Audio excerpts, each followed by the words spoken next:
boa tarde, boa noite, sejam todos bem-vindos a Apenas um Podcast. Esse é o nosso episódio 0 e quem tá falando com vocês sou eu, Marisa. Mas a gente tem uma outra pessoa participando aqui, que é o Thiago. Olá, tudo bem? Meu nome é Thiago. A gente começa esse podcast. Esse podcast foi pensado para ser feito em várias formas. Não temos formatos definidos, não temos jeitos definidos, mas até agora a gente pensa no que a gente vai falar, como a gente vai falar. O mais importante que nesse podcast é o podcast 0, que a gente tenta trazer mais ou menos um panorama como a gente quer lidar com os primeiros podcasts. Exatamente. Também pra vocês conhecerem um pouquinho da gente, pra quem nunca ouviu falar de nós aí antes. É uma coisa mais inicial, mais para falar da gente, é mais descontraído. Hoje é um podcast mais tranquilo. Como ouvinte de podcast, eu fico muito animado em fazer um podcast. É uma experiência totalmente diferente. A Marisa já mexe com o TikTok, então você quer contar um pouco da sua experiência com o TikTok, Marisa? Como você começou? Qual que foi a ideia? Por que você começou? Tenho 21 anos, eu faço faculdade de letras, né, e eu sempre gostei muito dessas coisas de mídias sociais, eu sempre achei muito legal, mas eu nunca tive muita coragem de mexer com essas coisas, sabe? Eu sempre quis ter canal no YouTube, essas coisas, só que sempre foi um pouco complicado. Aí chegou a quarentena, não tinha nada pra fazer, eu baixei o TikTok e eu achei, né, percebi que o TikTok tava todo mundo passando vergonha coletivamente, então eu pensei, por que não aderir a essa vergonha coletiva? Então, inicialmente, eu comecei a fazer uns vídeos bem aleatórios, daí eu percebi que eu gostava muito de fazer vídeos e lives sobre casos criminais, então é mais ou menos esse tipo de coisa que eu gosto de trabalhar, esse tipo de assunto que eu gosto de conversar. Então, o podcast eu queria fazer faz tempo, que é uma mídia que eu gosto, porque eu vejo que te dá uma ampla gama sobre o que você vai falar, sobre conteúdos. Eu ouço podcast de tudo, absolutamente tudo. Por exemplo, eu ouço podcast sobre basquete. Eu comecei a minha vida no podcast ouvindo sobre basquete norte-americano, porque eu gosto muito da NBA. Eu conheci o Bola Presa e daí virou o vício, assim. Eu ouço todo dia o Café da Manhã, que é um podcast sobre Folha, que fala sobre o cotidiano. Eu ouço Foro de Teresina, que é um podcast sobre política. Os de criminologia em específico que eu ouço Assassinos em Série, Modus Operandi, que é muito bom, e tem mais um que eu não lembro o nome.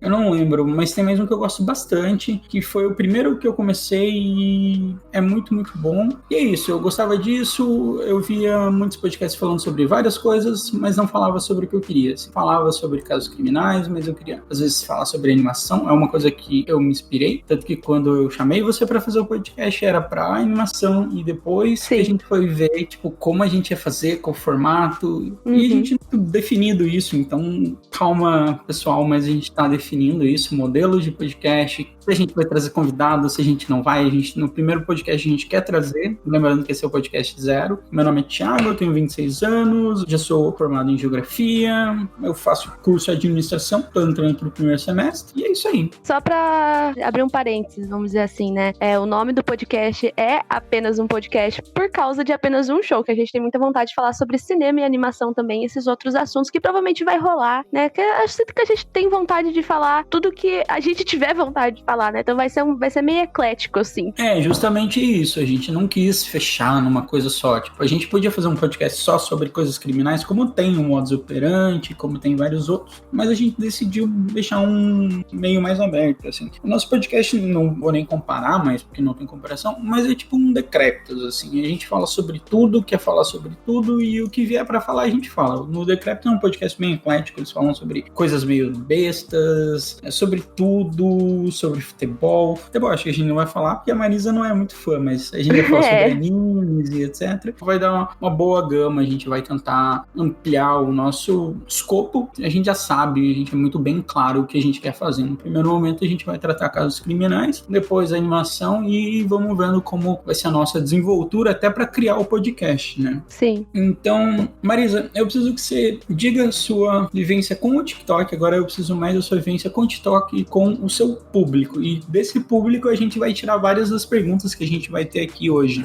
Sim, inclusive eu quero agradecer a todos os meus seguidores do TikTok por terem enviado as perguntas. Vocês são maravilhosos. Eles pediram pra eu ler o nominho deles. Anotei tudo certinho, tá, gente? Basicamente no TikTok, acho que eu faço mais, que o pessoal lembra mais, que o pessoal participa mais, são as lives. Todo sábado, a partir das 8h30, eu faço live lá no TikTok sobre casos criminais e eu conto esses casos ao vivo. E é uma interação muito legal, sabe? É uma interação diferente, assim, do que só fazer o vídeo, sabe? Porque é ao vivo, a gente entra em desespero junto por causa dos casos, a gente dá risada às vezes, porque acontece que sai uma piada. Tem um cara lá que assiste, que ele sempre faz piadas, assim. Então, tipo, é muito divertido. Por mais que os assuntos sejam sérios e eu fale com seriedade, acaba ficando meio leve por conta do chat, por conta da interação e tudo mais. Eu também faço os vídeos, né? Vídeos mais isolados, são todos vídeos de 1 minuto explicando um caso gigantesco, então são fáceis de assistir, você já vai ter uma ideia muito boa sobre os casos, mas eu acho que o meu principal é a live, eu gosto muito de fazer isso e eu sinto que a interação que rola lá tá ficando cada vez melhor, cada vez mais gente tá aparecendo, então, tipo, é bem bacana mesmo. Então, esse projeto, eu trouxe a Marisa pra querer fazer um podcast comigo justamente porque ela tem essa gama de gostar de fazer live e, querendo ou não, nas lives você tem uma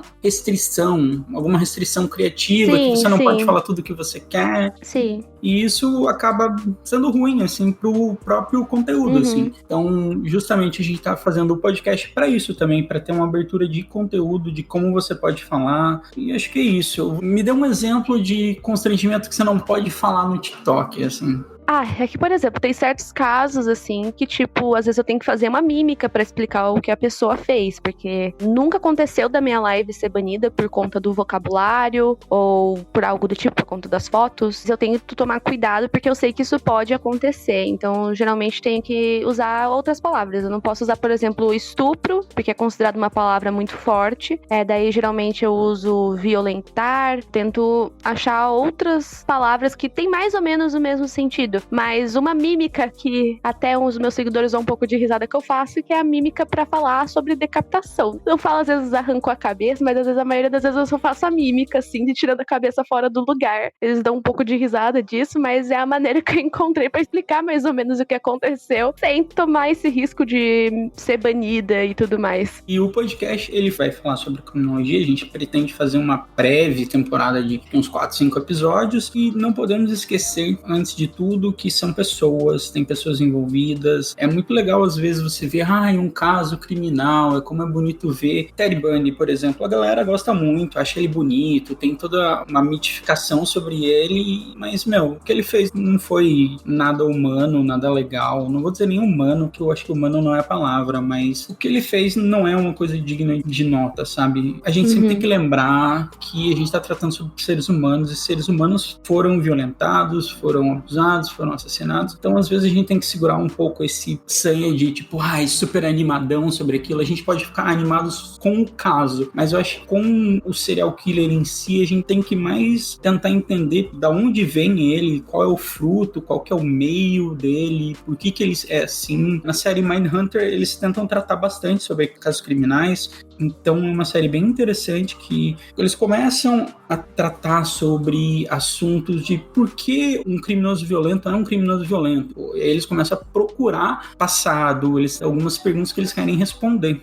Tem uma série na Netflix, é muito legal. Eu sei que tem 2 livros em português, que é o Mindhunter, que é o da série, e o Mindhunter e Outras Histórias. Eu já li o Mindhunter e agora eu tô lendo o outro. Então a gente sempre tem que colocar esse big asterisco que é legal, porém a gente tem que pensar que teve crimes e teve coisas cometidas que a gente não pode ficar passando pano e nem falando bem, assim. Eu lembro muito um caso que eu vi isso no TikTok, foi quando eu fiz um vídeo sobre Columbine. Você não tem ideia a quantidade de comentário que eu tive que deletar, sabe? Por conta de adolescente achando que Columbine foi o máximo, sabe? Na live também, parece de vez em quando pessoas endeusando Columbine. Acho que Columbine, Ted Bundy, esses casos aqui são os que mais acontece isso das pessoas endeusarem, assim. Eu fico bem preocupada com esse tipo de atitude, na verdade, né? Realmente espero, assim, que, sei lá, só tá querendo chamar atenção, assim, às vezes, porque, nossa, eu acho que eu deletei coletei uns 15 comentários quando eu fiz o vídeo sobre Columbine. Então a gente tem que pensar muito isso. Como podcaster, a gente tem que pensar que a gente tá fazendo um conteúdo, é legal, é uma mídia legal de se trabalhar, tem essa liberdade que em outras plataformas não tem, mas a gente tem que tratar isso de uma forma humana. E eu penso em mim como geógrafo, tem uma questão de ética e moral envolvida nisso. É muito tênue e a gente tem que ir atrás, a gente tem que se questionar, assim como outras coisas. Na animação, por exemplo, eu gosto muito de algumas animações, eu acho que você já deve ter ouvido falar de One Punch Man.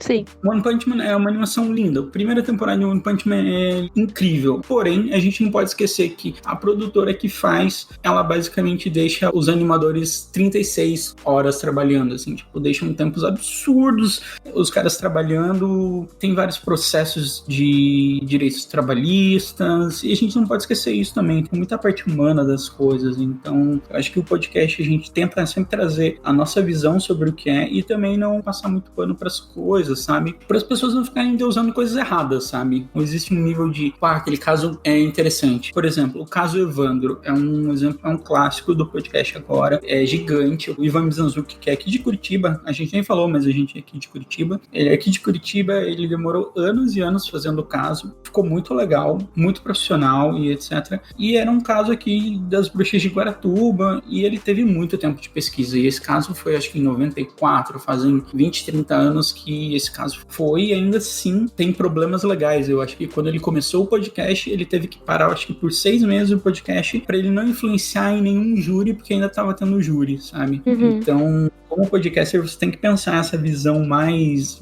pragmática de é legal e temos que ver o que faremos sobre isso. Então a gente tem que pensar como podcaster sobre isso. Mas agora vamos mudar de assunto. Começar as perguntas? Isso mesmo, vamos lá.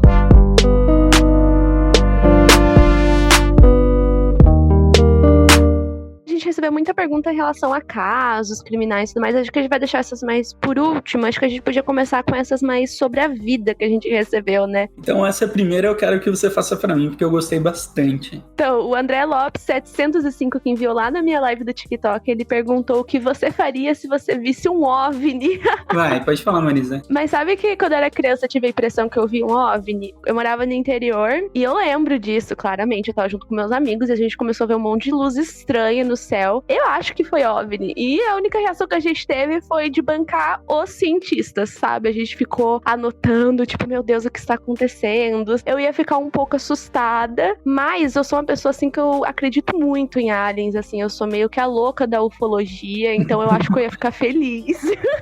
Você gosta de ver alienígenas no passado, então? Adoro. Inclusive, aquele cara lá, ele veio pra Curitiba, eu queria muito ir no evento pra conhecer ele. Aquele lá do Alien, sabe? Que faz com a mãozinha, assim, não lembro o nome dele, eu queria conhecer ele. E o cabelo todo espetado. Isso!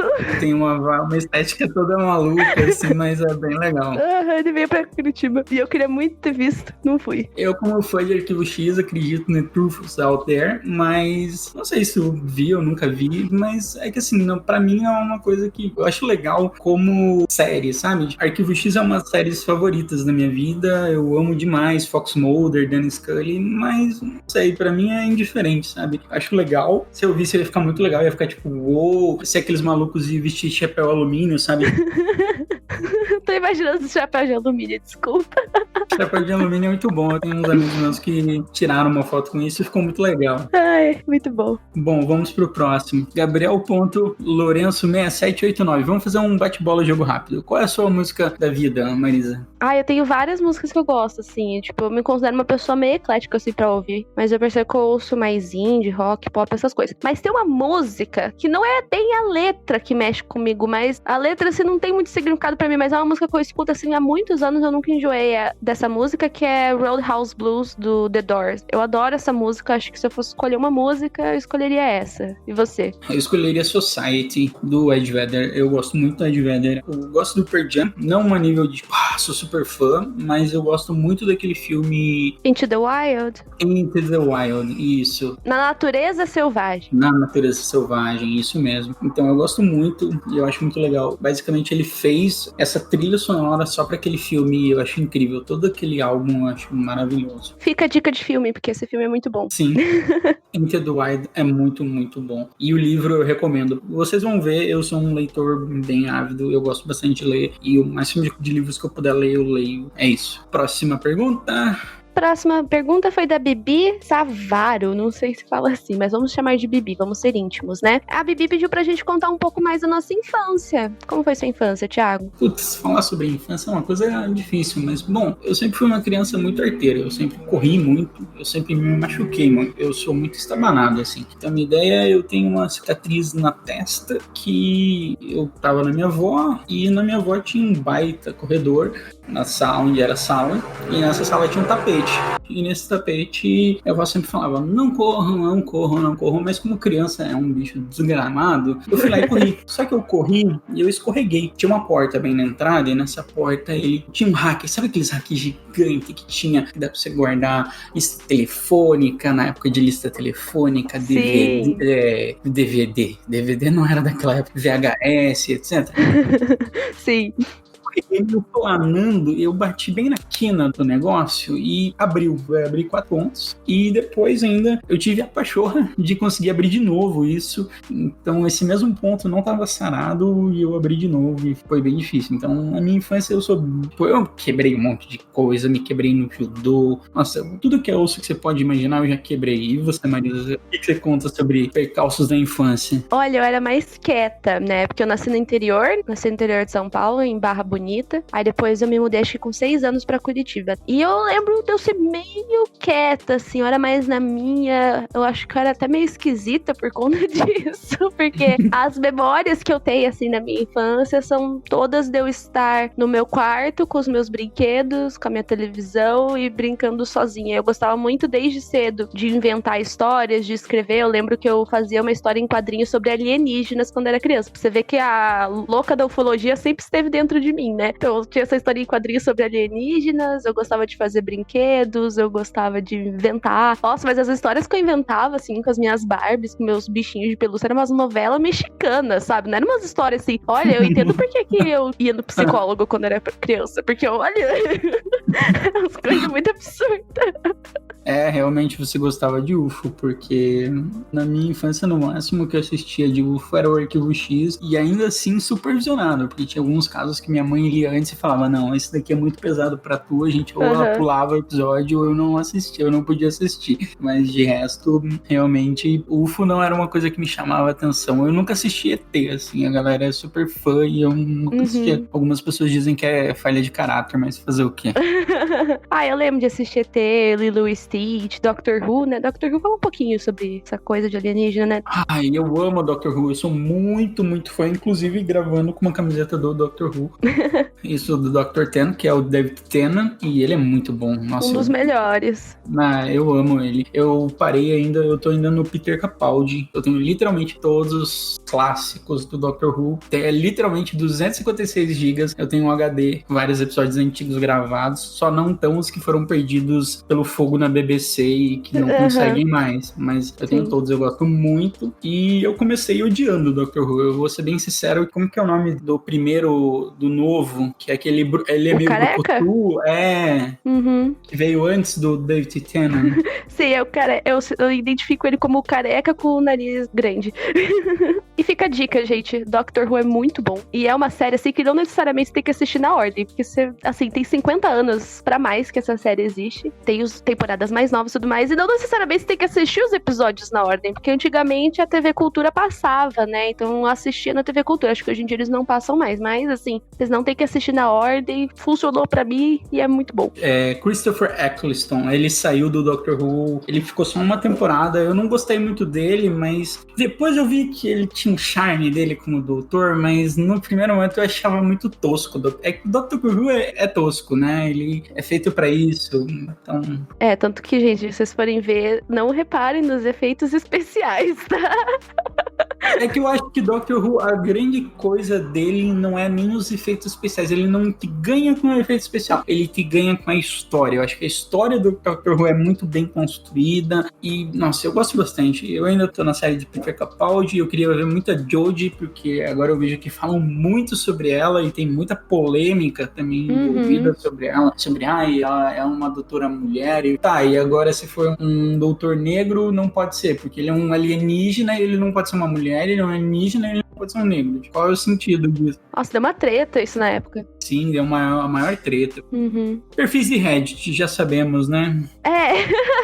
Já sabemos como funciona. Bom, vamos para as próximas perguntas? As próximas perguntas são sobre casos criminais. As pessoas ficam curiosas sobre isso. Quando você começou a gostar de casos criminais, você tem essa memória? Quem perguntou isso foi a Anne21. Realmente eu não tenho essa memória, mas eu acho que... Porque assim, eu sempre gostei dos casos criminais, sempre via, tipo, Law and Order e essas coisas, eu gostava. Mas depois que eu fui me encantar mais, tipo, já jovem adulto, que eu fui me encantar por outros casos criminais, sabe? Mas agora, se eu puder dizer um caso que eu fico muito chocado, mas eu vi depois de velho, é o Unabomber, que é o United Airlines University Bomber. A gente já coloca a pergunta do Donuts da Quebrada, que ele perguntou qual foi o caso que te chocou. Eu respondo junto daí. Tudo bem, o meu é o Unabomber porque basicamente ele era um cientista formado em Harvard, ele era matemático, ele, se eu não me engano, foi o mais jovem a dar aula na Berkeley, que é uma universidade da Califórnia e é muito conceituada. E ele tinha doutorado, que basicamente o doutorado dele, 5 a 7 pessoas no mundo conseguiam entender o doutorado dele. E ele tinha uma visão anarco-antitech, digamos assim, um anarco-capitalista, não, brincadeira. Mas ele tinha uma visão anarquista sobre destruir a tecnologia, que a tecnologia transformava a gente em escravos digitais. Esses escravos digitais acabava mudando a sua vida por causa disso. Algumas coisas se tornam verdade, assim, se você lê algumas coisas dele, alguns escritos fazem total sentido, sabe? Pena, até o juiz, quando vai condenar ele, fala, pena que você se enveredou por isso. É a mesma coisa quase que nem de Ted Bundy, o juiz lembrei disso. Do cara, sabe? Tipo, você é muito inteligente, genial e etc. Pena que você usou a sua genialidade pra uma coisa e não pra outra, sabe? Sim. E você, quais foram os casos que te marcaram? Então, eu não tinha muito essa memória de qual foi o primeiro caso que eu li, quando isso começou, sabe? Mas desde criança eu gostava muito de assistir CSI Las Vegas, era obcecada por CSI Las Vegas. E no ensino médio eu tive um professor de sociologia que ele fazia aulas sobre criminologia com a gente, onde ele apresentava alguns casos. Então o meu primeiro contato com crimes, assim, tipo John Wayne Gacy, o palhaço assassino, tipo essa galera, assim, foi com esse professor de sociologia. E também no ensino médio a gente fez uma visita pro IML de Curitiba. Aí eu comecei a achar a criminologia um negócio muito legal, e aí eu comecei a pesquisar mais, então foi basicamente isso que aconteceu comigo. Agora, respondendo a pergunta do Dunnett, eu acho que o caso que mais me chocou foi um até que eu contei essa semana na live, que a galera ficou totalmente horrorizada com esse caso, que é o Albert Fish, que a gente até falou na live que alguém tinha que ter avisado pro Albert Fish que não era uma competição, sabe? Não era um bingo, ele não precisava carimbar todos os crimes, sabe?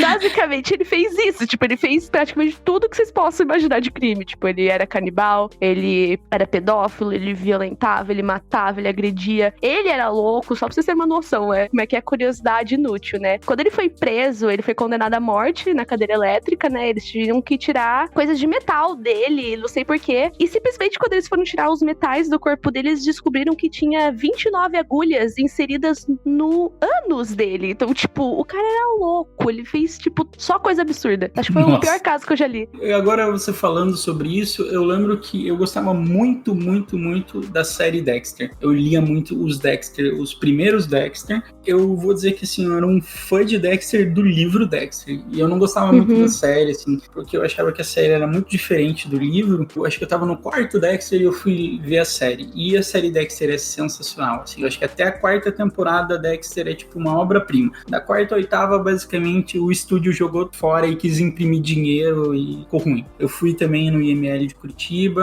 eu fui com a minha mãe é professora de história, e ela levava os alunos, e uma vez ela ficou tipo, Thiago, já que você não tem nada pra fazer, vamos comigo no IML. E aí eu fui conhecer o IML, e pra mim é um pouco difícil, porque eu não gosto de sangue, eu não tenho essa tara, tipo, não gosto de sangue, eu não gosto de ver corpo, por isso que eu fiz Ciências da Terra, né, então... Mas aquilo, eu gosto muito de entender os casos e pensar como essas pessoas, por exemplo, como o Charles Manson conseguiu entrar na cabeça de um monte de pessoas e fazer a atrocidade que ele fez com a Sharon Tate. Vamos até para ir para uns casos que te marcaram. Qual caso da sua vida mais aterrorizante que parece um filme? A da Cecília.com.5, para mim, é o do Charles Manson. Charles Manson, para mim, é o caso mais aterrorizante porque ele basicamente, entre muitas aspas, não fez nada. Ele comandou tudo aquilo e a galera fez, porque tava num nível de doutrinação ética, ideológica e etc, que fez aquilo com a maior naturalidade, e muitos deles no dia não tiveram nem remorso, sabe? Bem complicado ainda, pela Sharon Tate estar grávida, e tipo, esses tempos eu tava vendo fotos dela dias antes de ser assassinada, então, sabe, horrível. Foi uma coisa bem, bem horrível. E pra você, qual que é o caso mais aterrorizante? Só comentando sobre o Charles Manson, eu acho esse caso muito horrível. Eu me interesso muito pela parte psicológica também, nesses casos que envolvem seitas, né? E eu recomendo muito o filme do Tarantino que ele fez ano passado, Era Uma Vez em Hollywood, porque eu achei que ele fez uma certa homenagem pra Sharon Tate, que foi muito bonito. Eu gostei, eu me senti vingada com esse filme, sabe? Porque eu gosto muito da Sharon Tate, eu acho ela uma das mulheres mais bonitas que eu já vi na minha vida, sabe? Então eu fico horrorizada com esse caso. E o caso que eu acho, assim, que parece coisa de filme, de você ver, porque tem as fotos desse dia, foi o caso Jonestown, né? Que foi também de uma seita, né? Sim. Que aconteceu na Guiana Francesa. Essa seita, na verdade, ela é da Califórnia, né? E esse pastor, Jim Jones, fez essa igreja e ele levou mais de 900 pessoas para essa fazenda que ele construiu no meio da selva lá na Guiana, e simplesmente um dia chegou e todos eles beberam veneno e todos eles morreram. E tem as fotos, assim, é absurdo. As fotos aéreas, porque você vê a polícia chegando no local para ver o que aconteceu, e você vê as fotos, assim, você pensa, tudo aquilo ali são pessoas que perderam a vida por causa de uma pessoa que manipulou a mente delas. Então, tipo, nossa, parece coisa de filme, assim, é absurdo. Sim. Vamos pra próxima, então? Eu sei que esse é um fã da sua comunidade lá no TikTok, o Todoroki Otaku. Eu já gosto dele porque ele é otaku.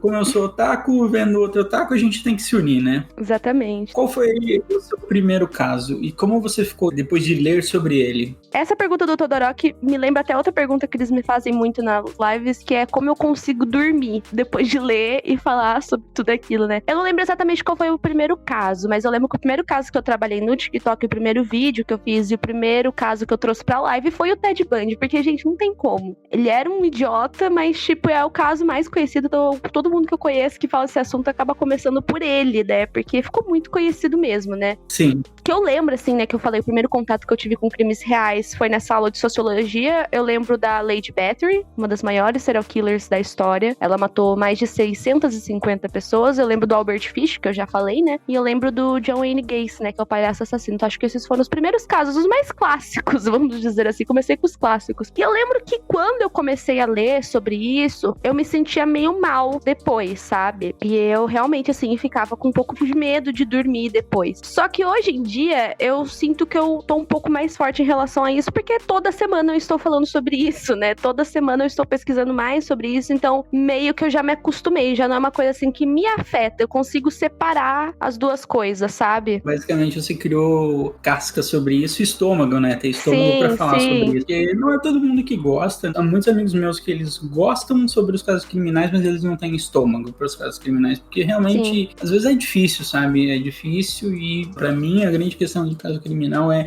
como funciona a mente humana, como é incrível, e vários aspectos podem mudar uma pessoa num nível muito forte, sabe? Sim. Porque voltando ao caso do Charles Manson, se eu não me engano, ele é o caso que a mãe dele é criada como irmã, não é? Não, esse é o Ted Bundy. O Charles Manson teve uma infância ferrada. Eu sei disso porque eu falei dessa semana desse caso, porque, tipo, a mãe dele era prostituta e ela tinha 16 anos e ela levava o Charles Manson junto com ela nos programas. E tem uma história, assim, que é bem conhecida quando você pesquisa sobre a vida dele, que uma vez a mãe dele tentou trocar ele por um jarro de cerveja e, tipo, com 12 anos ele já começou a viver viver na rua e começou a roubar pra poder, tipo, se manter. E se você for ver, não só o Charles Manson, mas a maioria dos serial killers, assim, acho que eu conheço uns 2 só que tiveram uma infância normal, sabe? E isso até é bem estranho, porque que mesmo com a infância normal, eles se tornaram o que eles se tornaram. A maioria esmagadora teve uma infância péssima, e o Ted Bundy tem esse lance de que a mãe dele, porque ela era mãe solteira na época, ela fazia de conta que ela era irmã do Ted, e os avós maternos do Ted faziam de conta que eles eram os pais dele. E vamos pra pergunta do...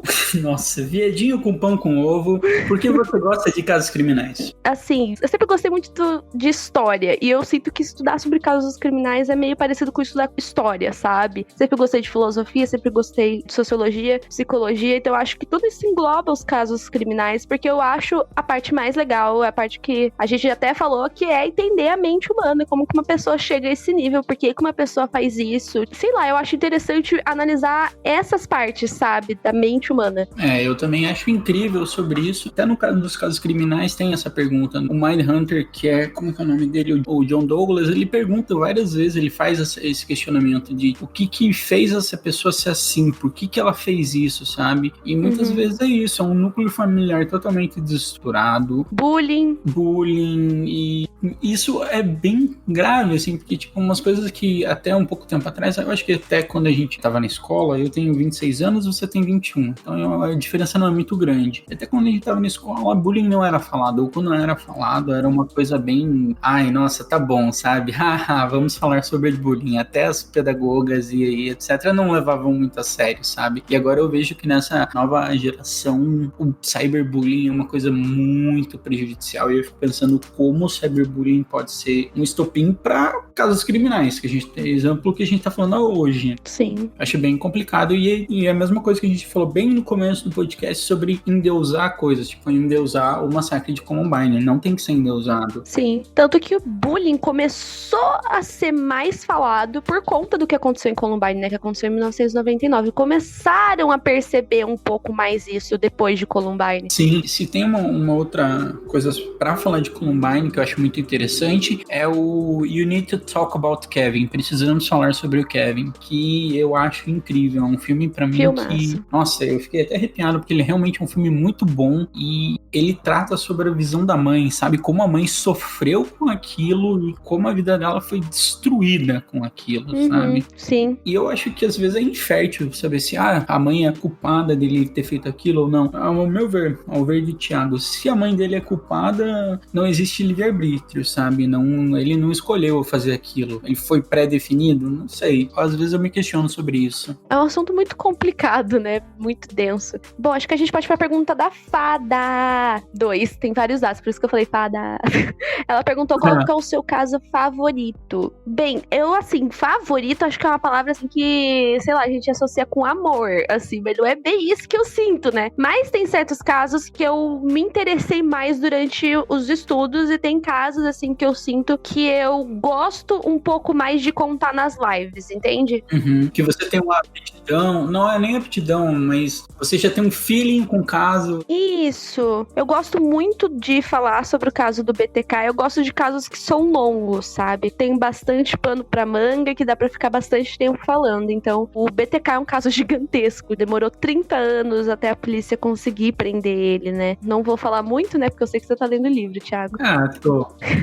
Mas esse caso, assim, é um dos que eu mais gosto de contar. Como ele agia, a mente dele, o passado dele, e principalmente a maneira que ele foi preso, eu me empolgo demais. Eu gosto de casos, assim, que tem muitos detalhes da investigação. Eu também gosto de falar na live sobre o caso do Ted Bundy, porque tem muitos detalhes da investigação, sabe? Então eu me empolgo pela investigação, porque eu acho que, principalmente assistindo o documentário, mais uma dica, tem um documentário na Netflix sobre o Ted Bundy, que é Entrevista com o Serial Killer Ted Bundy. Tipo, esse documentário é muito bom e fala muito da investigação. Os investigadores, tem um cara lá, não lembro o nome dele, mas, tipo, ele foi um gênio, sabe? Ele foi icônico, ele mereceu um prêmio, porque ele foi muito esperto pra conseguir provas contra o Ted Bundy, né? Eu gosto desses dois casos porque eles são grandes, eles são compridos, posso ficar bastante tempo falando sobre eles. E o Ted Bundy tem a questão que ele é liso, né? Ele conseguiu sair várias vezes de formas diferentes da prisão. E tudo isso pelo fato dele ser legal, dele ser bem articulado, dele ser manipulador. Outro caso que eu gosto também por ser enorme é o caso do Unabomber. Pra vocês terem uma ideia, ele foi de 78 a 1995. Só que o Unabomber não era assim, ele não era um serial killer comum, assim, que vai lá e faz as atrocidades. Ele fazia uma explosão e daqui, sei lá, 2, 3 anos ele explodia o outro. Então ele não era um serial killer que ele precisava daquilo, sabe? Aquilo era essencial pra ele. Ele fazia, e esse período espaçado acabava com a cabeça dos investigadores. Literalmente, vários investigadores morriam de ódio desse caso porque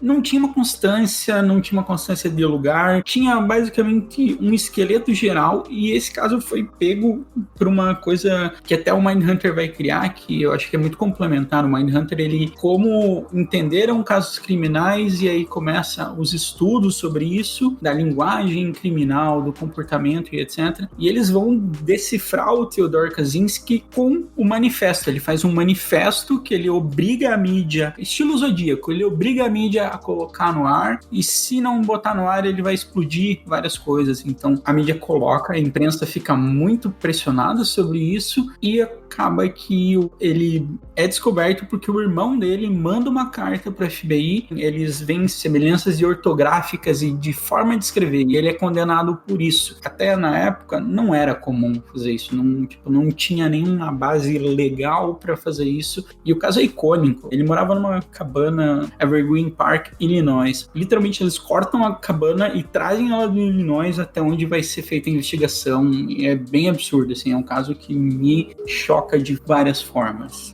Bom, acho que a gente pode ir para a pergunta da Amy, que é como vocês estudam os casos. Bom, acho que eu vou explicar como é que eu faço pras lives, né? Que vai ser basicamente o mesmo jeito que a gente vai fazer aqui, eu acho, né? Sim. Bem, acho que assim, eu tenho 2 livros por enquanto, vou comprar mais. Thiago já tem alguns também que a gente vai usar pra pesquisa. Porque assim, entre confiar em sites e em livros, 1000 vezes livros. Então, acho que os livros sempre são uma boa fonte de pesquisa e tudo mais. Só que os livros que eu tenho aqui, eles são um pouco mais gerais. Eu tenho o Serial Killers, Anatomia do Mal, e o Lady Killers, ambos da Dark Side, que fala de uma maneira mais geral e um pouco mais rápida sobre os casos. Quando o caso eu percebo que tem mais informações, geralmente eu procuro em alguns sites que eu sei que são confiáveis, tipo Revista Galileu, super interessante, que eu sei que é Aventuras da História. Eu uso muito o site Aventuras da História, que eu sei que são casos assim que, tipo, tá certo o que tá escrito ali, e mesmo assim, geralmente eu leio, tipo, uns 5 sites diferentes, assim, no máximo de sites que eu puder, pra ver se, tipo, realmente tá tudo certo ali. E então, geralmente, quando eu pesquiso, eu faço isso. Eu sento, geralmente eu gasto muito tempo fazendo isso. Tem alguns casos que são menores e dá pra ir mais rápido, mas eu acho que o caso que eu demorou mais tempo pra fazer foi o caso da It Love Pass, que é um dos casos que eu mais gosto, é um dos casos que eu acho mais surtado. Acho que é um caso, assim, que eu... Inclusive, eu devia ter falado desse caso, no qual era o meu caso favorito, porque da It Love Pass, pra mim, é um dos casos mais complexos que já aconteceram, que não é sobre serial killers, mas é sobre um incidente terrível que matou 9 escaladores e ninguém sabe até hoje o que aconteceu. Tinha radiação, tinha gente que tava faltando olho, não tinha nenhum ferimento externo. É um caso muito complexo que até hoje ninguém sabe direito o que aconteceu. E, tipo, esse foi o caso que mais demorou pra eu estudar. Eu demorei, tipo, acho que 2 horas sem parar. Sendo que eu já conhecia o caso, eu já sabia da história, eu já tinha, tipo, capacidade de explicar sobre ele, sabe?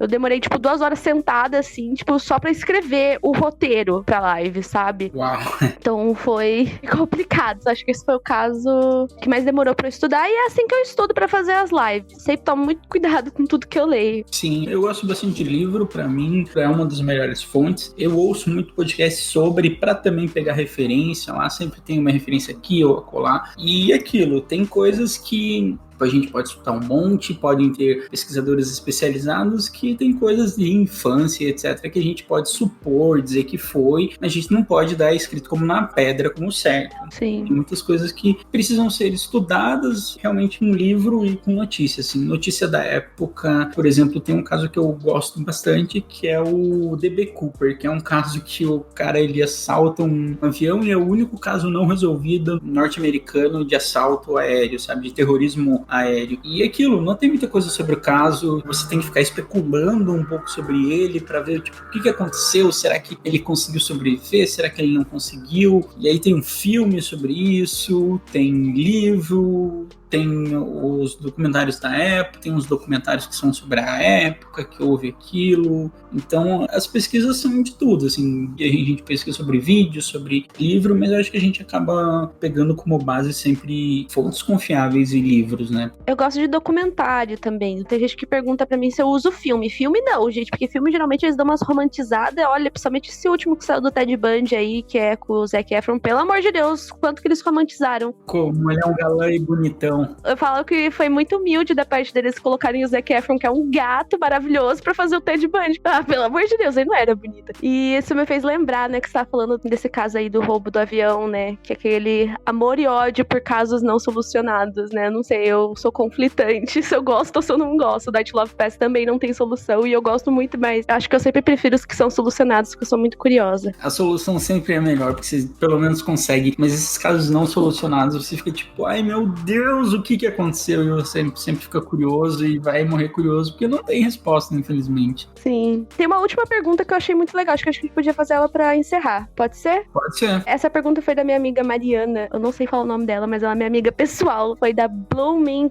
Daily, não deve ser assim que fala o nome dela, mas é a Mariana, enfim. Ela perguntou qual foi o caso nacional que você lembra que aconteceu na sua infância ou na sua adolescência que te marcou. Quer começar? Suzane von Richthofen. Ah, esse é o clássico. E eu acho que outro que me marcou muito foi o dos Nardoni. Era bem na época da escola e esse caso me marcou bastante, assim, porque ele era estranho. Até hoje, assim, eu não parei pra ver, eu só sei ele por cima e não sei muito bem. Mas acho que o da Suzane von Richthofen foi, acho que o que mais me marcou, assim. Um que me marcou muito foi o caso da Eloá, por causa do que aconteceu com a mídia, né? Porque você queria assistir alguma coisa diferente na televisão, não tinha ninguém. Era 24 horas filmando a janela da menina que tava lá em cárcere privado. E tem toda essa questão, né? Muita gente acredita que a mídia ajudou a matar a Eloá. Eu concordo, porque eu lembro do exagero que tinha isso na época. As pessoas paravam na frente da televisão pra ver a janela dela, pra ver se acontecia alguma coisa. Era, tipo, tudo ao vivo. E, tipo, nossa, foi péssimo. Sim, era 4 da tarde e, tipo, paravam o que precisavam. Se tava passando qualquer filme, tiravam no filme, botavam naquilo e ficavam explorando aquilo ao máximo. Era bem complicado também. Sim, e um último, assim, só pra encerrar, que eu não lembro o nome exato, mas foi um caso que aconteceu aqui em Curitiba, que foi da menina que foi encontrada dentro da mala. Nossa, esse caso é muito difícil, realmente. Ele me marcou porque eu tinha a mesma idade que a menina na época, sabe? Ela teria a mesma idade que eu tenho hoje, né? Então eu lembro que foi isso que me marcou, de ver a televisão e ver uma menina que era muito parecida comigo e aconteceu aquela coisa horrível com ela, sabe? Então, tipo, acho que isso foi um caso que me deixou um pouco traumatizada. Explica melhor esse caso, Marisa, porque algumas pessoas não sabem, porque é um caso bem regional do Paraná, né? É verdade, verdade. Eu não lembro o nome exatamente do caso, não lembro o nome exatamente dessa menina, mas era uma menininha que eu acho que na época que aconteceu o caso, ela devia ter uns 8, entre 9 a 7 anos, né? Essa menina ia pra escola a pé, sozinha, e um certo dia ela sumiu, e eles encontraram o corpo dela dentro de uma mala na rodoviária. Muitos anos ficou sem solução, eles conseguiram solucionar há uns 2 anos atrás, né? Teve solução nesse caso? Eu nem sabia. Eles solucionaram esse caso porque eles estão começando devagar aqui no Brasil a criar um banco de DNA, de digitais e tudo mais que nem existe nos outros países, né? E graças a esse banco de DNA, eles conseguiram cruzar um DNA que estava com ela com um DNA que estava nesse banco de DNA e eles descobriram quem foi o assassino. Mas, tipo, gente, passou anos, demorou muito tempo pra solucionar esse caso e o cara já tava preso justamente por pedofilia, ele já estava preso lá na cadeia, então, tipo, já ficou por lá mesmo. Bom, realmente essa questão de casos nacionais a gente também tem que falar. Próximo podcast provavelmente vai ser com a Márcia, que é uma amiga minha. Ela é psicóloga e trata sobre... Ela tem informação sobre criminologia, sobre casos forenses. Então ela também vai trazer um pouco sobre como funciona aqui no PTBR, como não é tão fácil assim, porque a gente não tem esse banco de dados, algumas coisas que a gente deveria ter para conseguir solucionar melhores os crimes e não ter uma taxa de solução de crime muito pequena, que é o que tem no Brasil, né? Uhum. Bom, por hoje é só. Mais alguma coisa, Marisa? Acho que só, acho que já está ótimo. Então, queria agradecer a todos os ouvintes. Não nos culpem pelos áudios, a gente ainda pensa que é um podcast amador. Somos pequenos gafanhotos. Isso, somos pequenos gafanhotos ainda querendo aprender. E eu acho que às vezes é até legal, eu como ouvinte de podcast, eu acho muito legal quando eu vejo a qualidade de um podcast antes e a qualidade de desenvoltura dos podcasters depois, sabe? 1, 2 anos depois você vê, tipo, nossa, parece que você tá vendo o crescimento do pessoal dele junto Então isso eu acho muito legal. Acho que por hoje é só, pessoal. É isso, então tá. Muito obrigada, gente. Até. Tchau, tchau.